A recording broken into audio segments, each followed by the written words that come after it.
Jadi gini, sejak tahun lalu kan kita sudah mulai penyelidikan kasus dugaan korupsi mengenai pengadaan program Siap Siar di TVRI. Program ini menggunakan anggaran APBN, artinya keuangan negara, sebesar 47 miliar lebih. Dari hasil penyelidikan selama ini, kemarin berdasarkan hasil gelar perkara, telah menemukan bukti permulaan yang cukup untuk meningkatkan kasus ini ke tahap penyidikan. Sekaligus ditetapkan 3 orang tersangka, yaitu tersangka pertama berinisial M.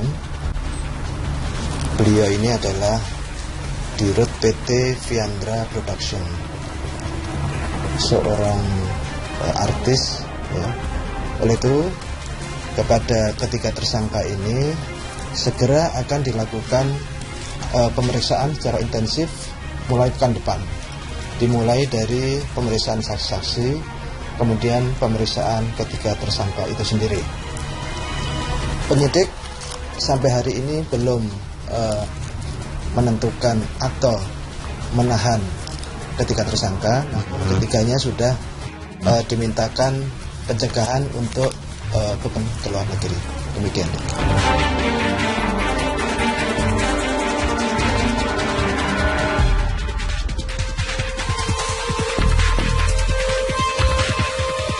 Seperti itulah ungkapan dari Kepala Pusat Penerangan Hukum Kejaksaan Agung Bapak Tony Spontana saat mengumumkan bahwa komedian senior Mandra Naih atau yang lebih akrab disapa dengan Haji Mandra ini sebagai tersangka atas kasus dugaan korupsi program Siap Siar di televisi milik negara 2012 silam.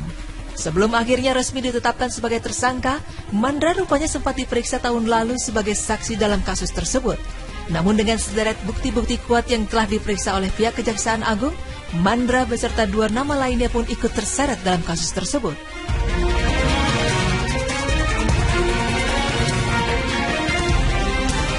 Mengetahui bila namanya ikut terseret dalam kasus korupsi, Haji Mandra rupanya sempat merasa kaget dan juga tak percaya saat di kediamannya dengan ditemani oleh kuasa hukum sambil berurai air mata. Komedian asal Betawi ini pun mengungkapkan perasaannya saat mengetahui kabar tersebut. Saya sih secara pribadi Jalan Badar Auri. Mohon Badar Auri, dengan adanya ini saya minta tolong diadilin seadil-adilnya. Saya yakin keadilan itu masih ada di kita. Dan kedua kalinya saya mohon doa restunya buat penggemar saya, komunitas saya, saudara Handai Tolan. Mohon doa restunya. Kalau memang saya benar, saya minta dibuktikan keadilan dan yang sebenar-benarnya. Tapi jangan salah, sumpahin saya kalau saya salah. Saya siap. Jadi kalau saya makan duit yang tadi dituduhkan dalam hal yang kaitannya dengan korupsi, sumpahin aja rame-rame. Jadi saya menauzubillah min dzalik, saya kagak ada itu. Jangan banyak gitu-gitu. Apalagi kalau ditanggung itu saya sakit.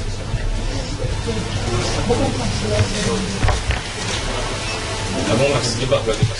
Ya. Dengan adanya pemberitaan tersebut, tak hanya merasa dirugikan, Mandra pun merasa bahwa dirinya hanyalah korban dalam kasus tersebut. Pria kelahir 1965 tak menyangka mengapa kepolosan yang dimilikinya justru dijadikan alat untuk menutupi siapa yang ada di balik kasus ini. Ada dari peristiwa-peristiwa yang runutnya tadi saya jelaskan juga itu ada penjebakan. Dengan dijanjikan keuntungan dengan seberapa, tapi dirugikan yang sangat luar biasa. Dibunuh banget karakter saya. Kalau memang saya deteksi bilang, tolong bantu doa saya biar saya kuat, saya sehat. Dengan tangan ini, coba ini doain saya. Saya yakin masih ada. Besok. Dan penegak hukum juga tolong buktikan nih, yang benar ya benar. Kutuk saya kalau memang saya salah. Kalau saya makan seperti apa yang dituduhkan sama saya. Nah, untuk dilanjutkan, saya paling benci sama yang yang berhubungan dengan itu bahas. Maksudnya saya nggak terima banget kalaupun saya meninggal dengan ada aliran dana yang kaitannya nggak ada hubungan. Dan seolah ingin mencari kebenaran atas apa yang sebenarnya terjadi, di hadapan para media, Mandra pun mencoba menghubungi salah satu rekannya yang juga jadi tersangka dalam kasus tersebut. Dan berikut hasil percakapan Mandra dengan salah satu rekan nama Iwan. Kita ketemu ngobrol dah, gitu. Ngobrol apa yang diobrolin? Orang saya ditulis di TV gede-gede saya itu jadi tersangka.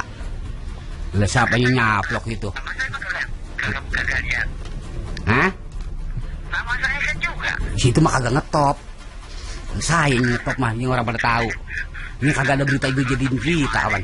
Orang jelas banget. Itu ngomong-ngomong duitnya. Ya apa ya? Duitnya itu kemana baik? Sampai segitu banyaknya. Itu iya. Hah? Itu kalau kita ngeliat sampai 40M ditumplekin ke saya semua itu. Lah itu kalau ngeliat di TV itu running text-nya lah kita seniman Betawi apa namanya terlibat korup sampai 40M lah empuk amat itu bahasa. Dia tawa. Lah, mau pusing lah boleh-boleh ya. Tapi nggak tahu juga sih ya. Sekarang mereka pada sibuk nih. Hah? Orang-orang pada sibuk ngurusin kita. Lah iya kalau sibuk ada ngerasain nyaplok mah kagak soal. Lah saya ngelihatnya kagak, tahu kagak. Ini kan saya korban ini. Lah jangan dicemplungin ke saya semua lah. Lah kan saya kagak tahu apa-apa. Makanya dari tadi malam tuh pada teleponin saya. Iya. Siapa tuh? Itu bos-bosnya. Bos-bosnya siapa? Bos-bos di BRI. Oh bos. Siapa sih? Siapa? Hah? Pak Edi? Oh, direktur keuangan. Terus sama siapa lagi? Ya, dia lagi ngurusin katanya gitu. Apa katanya dia? Dia telepon ngomong gimana? Ngurusin apaan? Ngurusin kemana? Oh, iya. Jadi mereka lagi ngurusin ke sono, Bang. Oh, iya. Karena saya katakan dia tahu. Bahasanya juga enak di TV gitu, Bang. Oh, lah bukan, saya kagak ngapa-ngapain ini mau dicemplungin rupanya. Siapa? Kita. Saya, kalau kita, saya. Hah? Bertiga. Ya, Banyak bertiga. lah emang apa saya? Bertiga tuh. Abang, saya, sama Jol Aspir. Lah enteng amat itu mulut. Rumah saya mau dicemplungin. Lah emang saya ngapa? Lah Dengannya percakapan berhukum Sony Sudar SH ini bisa dijadikan sebagai bukti baru bahwa memang kliennya hanyalah dijadikan korban untuk menutupi siapa dalang yang ada dalam kasus tersebut.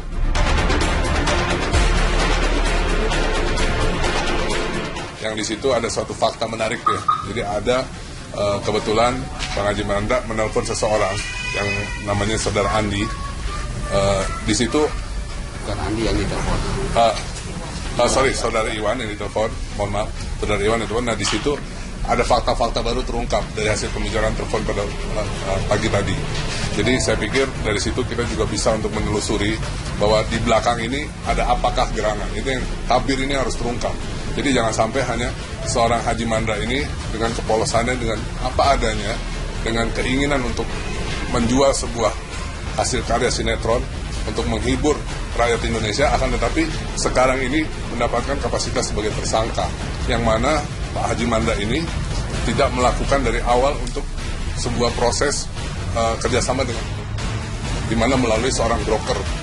Itu yang bisa kita jelaskan. Juga ada temuan fakta menarik bahwa beberapa dokumen ini ternyata Pak Haji Mandra ini tidak menandatangani. Contohnya seperti ini. Ini Pak Haji Mandra tidak pernah menandatangani dokumen-dokumen ini. Sudah diakui oleh seseorang yang nanti namanya kita akan ketahui. Ternyata ini hasil scan. Itu yang beberapa hal yang menarik. Dan sekali lagi saya ulang, dalam proses pelaksanaan pekerjaan kerjasama ini memang banyak yang tidak transparan di sini. Karena apa?